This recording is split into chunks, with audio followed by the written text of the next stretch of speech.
Tonight, the seventh day of the new year, there is a 6-year-old young man who is never going to see his mother again.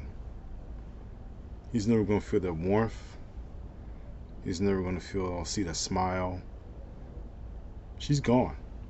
She's no longer part of this world.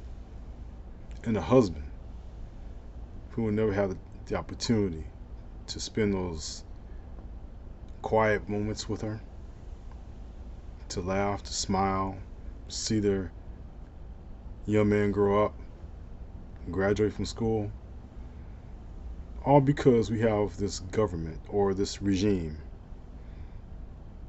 deciding that she was the evil person in all this. It's her fault of what happened in Minnesota today. And yes, there is a lot of anger. There is a lot of rage, justifiable rage and anger. But don't be surprised. Our governments, whether it be local, state, or even federal now, have always engaged in heartbreaking losses when it comes to the American people. People that are just here trying to live a good life, raise a family, and were taught better than some Gestapo just in fatigues. I don't know what to tell you. Usually, I would try to have some thought into what I'm saying and hope it makes sense. But what happened today in Minnesota and what happened in Venezuela last week is only the start. It's only the beginning. The escalation of power that here's the demand of the people to concede and will do everything in their power not to even listen or concede. I mean, Frederick Douglass once said, power does not concede anything without a demand. When you go to the voting booths last year when you did the voting booths, people demanded change. They demanded a sense of this isn't right. We need to go back to sensible living, affordable living, and yet they spoke through the ballot box. And if you believe all projections, whether or not we get there or not in November, the same thing will happen again. But this time, it'll be very significant, to which this country may or may not get back on the right track. But rest assured, the United States of America in its 250th year will never be the same again. Because people were duped. They believed that the price of eggs would go down, much affordable living would happen, and yet all we have is a wannabe dictator in the regime that willfully follows orders, and a Gestapo dressed in fatigues, masked, unaware of who these people are, these individuals. And guess what? They are committing acts that are not proper, not right, against people that wear a different shade, look a different shade, speak a different language. I mean, we can all have our disagreements. We can all have our debates on certain topics, such as immigration. But when do we become just like those other countries that this America, used to defend itself against? Why is it that we have a leader who has for his idols leaders of countries who have made themselves judge, jury, and executioner, and not given the people the power that they so deserve? And yeah, I know the bad guy in Venezuela was removed, but the thing is that now we've created a problem where we're signaling to the world that we're the bad ones, that we're the evil empire. Remember when President Reagan used to call Russia or the Soviet Union the evil empire? Well, 2026, we have a nominee, and it's an eagle that represents this country. The evil empire is back, but this time it has a new owner under new ownership. We gotta stop this. This is unnecessary, but it has been happening for decades. When it was someone of a different shade, of course, everyone had the excuses. Well, there must have been the bad people that did it.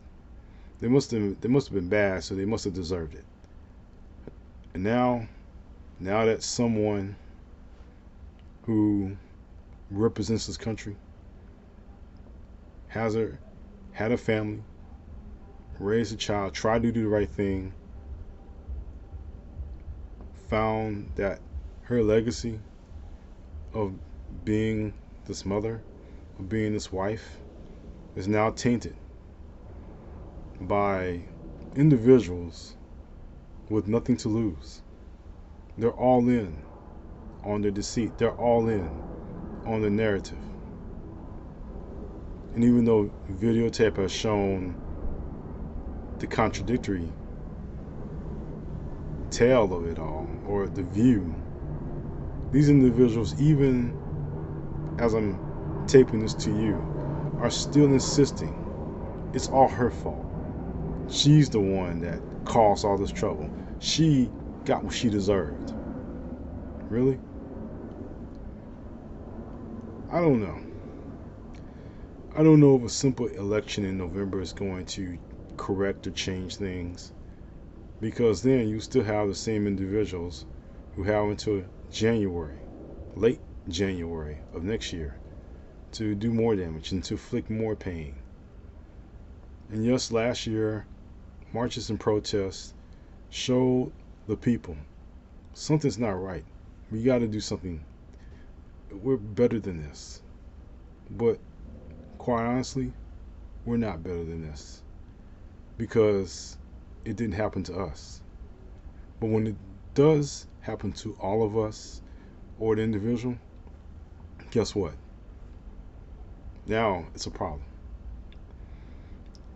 You know, I'm wondering what my so-called associates and people that I've known for a long time who actually are believers in the other side, who had to absorb this all day and absorbed so many things have happened since November.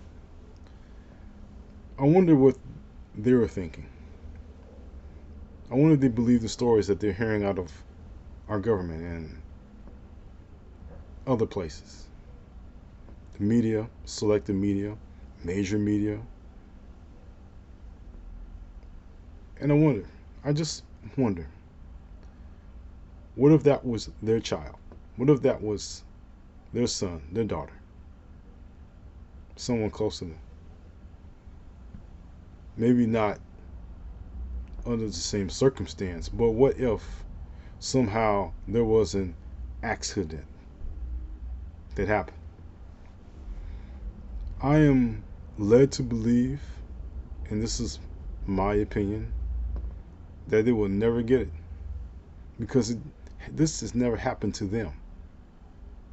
They will believe everything that is said because they are so invested in what is happening now, who's in charge now.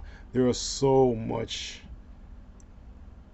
invested in that you can't, even the most horrific thing that happened today will never shake them of their belief. And quite honestly, those of you watching who've heard, who have seen, and actually believe that other side, chances are you believe it too. And shouting at the wind in the comment section and shouting at me about it and trying to convince me about it is not going to change a thing. The facts are the facts. And the facts cannot be changed by a statement coming from an organization that endorses in the first place, or the top levels of government. It's not going to change anyone's mind. So let's just put that to rest right there. What we need to really understand is that we need to start caring again. Have compassion for other people outside of ourselves, our ideology, our race, period. We need to have compassion. We need to care for those who are just like us and those who are not quite the same as us.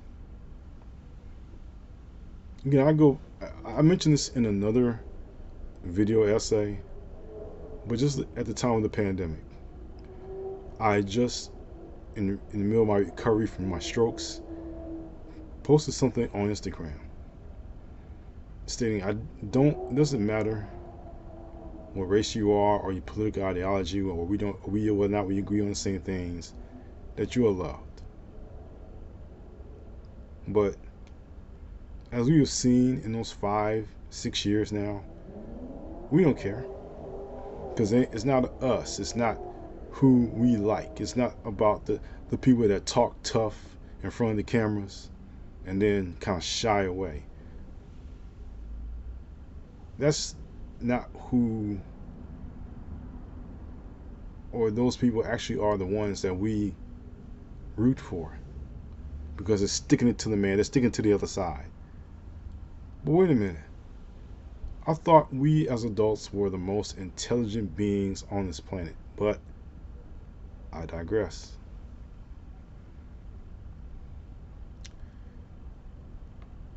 There's a lot of anger, a lot of frustration, a lot of questions that should be answered.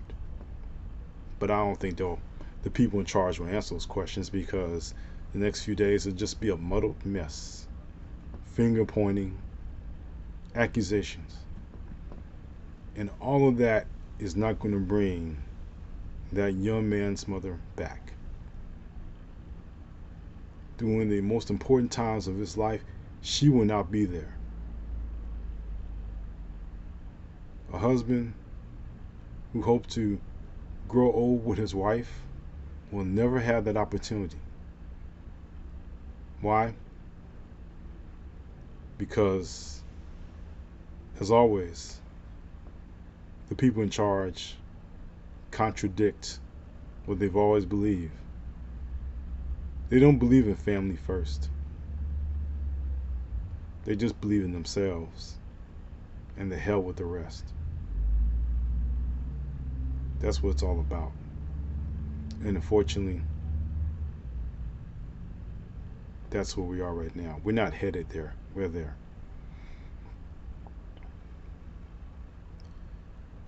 The only thing I can say, really, in response to all this, you need to shut off the eye.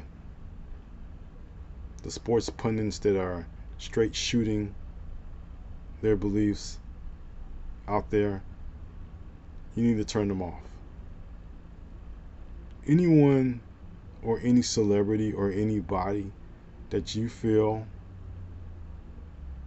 isn't worthy of your attention should never have your attention. And even those individuals who peddle those falsehoods about this mother, this wife, we shouldn't give them your attention either. No one deserves your attention who you know is wrong, who you know is definitely out to deceive and trick you. They're pulling some big brother tactic. But this time, I'm hopefully we're ready for that. But until then, let's pray for this family. Pray for that husband. Pray for that son. and just hope that they can move on despite their loss. And we get the answers that we need. Justice for this young woman who lost her life unnecessarily.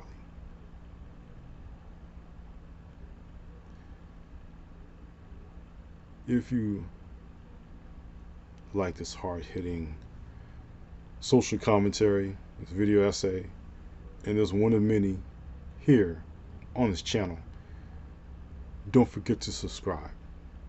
Or if you liked it, please leave a like.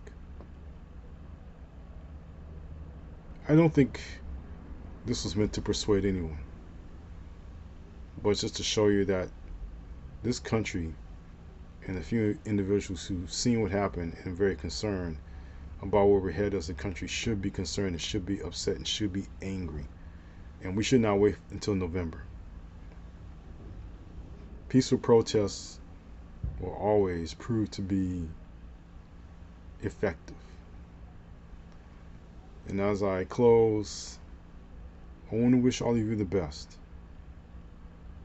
Even though that family will not have a joyous New Year now, I hope for all of you watching this that your New Year will be not full of drama and full of hope and full of good vibes and good attitudes. And I say this as I close, telling you to take care.